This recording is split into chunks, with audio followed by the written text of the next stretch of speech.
Hi guys, எல்லோரும் எப்படி இருக்கீங்க? வாங்க நம்ம பரோட்டா தண்ணி சால்னா செய்யலாங்க. எப்படி செய்யறதுன்னு பார்க்கலாங்க. நீங்களும் செஞ்சு ட்ரை பண்ணி பாருங்கள். அடுப்பு பற்ற வச்சு கடாய் வச்சுக்கோங்க. எண்ணெய் சேர்த்துக்குங்க. எண்ணெய் சூடானோடனே பட்டை லவங்கம் போட்டுக்கலாங்க. பட்டை வகை எல்லாமே சேர்த்துக்குங்க. ஒரு ஏலக்காய் சேர்த்துக்கலாங்க. எல்லாம் லைட்டாக பொரிஞ்சு வரட்டுங்க. இந்த ஸ்டேஜில் வெங்காயம் எடுத்து வச்சுருக்குங்க. நீல வட்டத்தில் கட் பண்ணிக்கோங்க. நான் நல்லா பெரிய வெங்காயம் 1 எடுத்து வச்சுருக்குங்க. கட் பண்ணி சேர்த்துக்கலாங்க. அதையும் நல்லா வதக்கி விடுங்க. பச்சை மிளகா 3 சேர்த்துருக்கேன். அதையும் சேர்த்து வதக்கிடுங்க. வதங்கினோடனே இஞ்சி பூண்டு பேஸ்ட்டு சேர்த்துக்கலாங்க. சேர்த்து வதக்கிடுங்க. இது வதங்கிறதுக்குள்ளே நம்ம பேஸ்ட் அரைச்சிட்டு வந்துடலாம். தேங்காய், முந்திரி, பெருஞ்சீரகங்க அரைச்சி வச்சுக்கோங்க. கருவேப்பிலை சேர்த்துக்கலாம். தக்காளி பழம் சேர்த்துக்கலாங்க.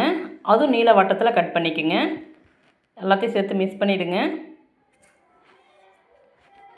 கலந்து விடுங்க. அடி பிடிக்குங்க, பார்த்து. உப்பு சேர்த்துக்குங்க. நல்லா கலந்துக்குங்க. அதையும் சேர்த்து மிக்ஸ் பண்ணிவிடுங்க. நல்லா எண்ணெய் இதுமாரி பிரிகிற டைமில் மஞ்சள்தூள் சேர்த்துக்குங்க. கலந்துக்கிட்டே இருங்க. அப்போ தான் நல்லா குழஞ்சி வரும் தக்காளி. தேங்காய் பேஸ்ட்டு அதிலே சேர்த்துக்குங்க.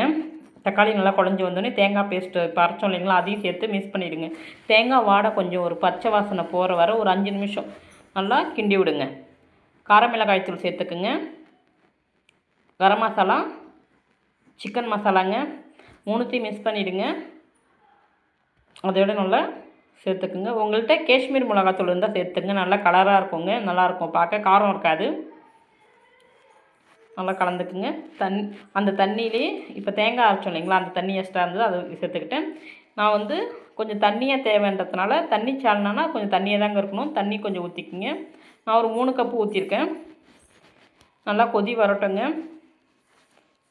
நல்லா கொதிக்கும் போது நம்ம கலக்கி விடுங்க. கொத்தமல்லி, புதினா தழை சேர்க்கலாங்க.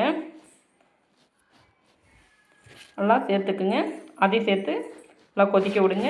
இது நல்லா ருசியாக இருக்குங்க. நீங்களும் செஞ்சு சாப்பிட்டு பாருங்கள். நாங்கள் பரோட்டா கடையில் வாங்கணும், சால்னா மட்டும் வீட்டில் செஞ்சுக்கிட்டோங்க. டைம் இல்லை பரோட்டா செய்ய, அதனால தான். நல்லா ருசியான பரோட்டா தண்ணி சால்னா ரெடிங்க. நீங்களும் செஞ்சு சாப்பிட்டு பாருங்கள். ருசியாக இருக்குங்க. வீட்டில் செஞ்சால் அது ஒரு தனியாக ஒரு சந்தோஷம் நம்மளுக்கு தானே. அதனால் வீட்டில் எல்லாருமே செஞ்சு ட்ரை பண்ணி பாருங்கள்.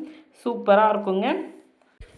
தோசை, இட்லிக்குமே நல்லாயிருக்குங்க. நீங்களும் சாப்பிட்டு பாருங்கள். செஞ்சு எப்படி இருக்குன்னு கமெண்ட் பாக்ஸில் சொல்லுங்கள்.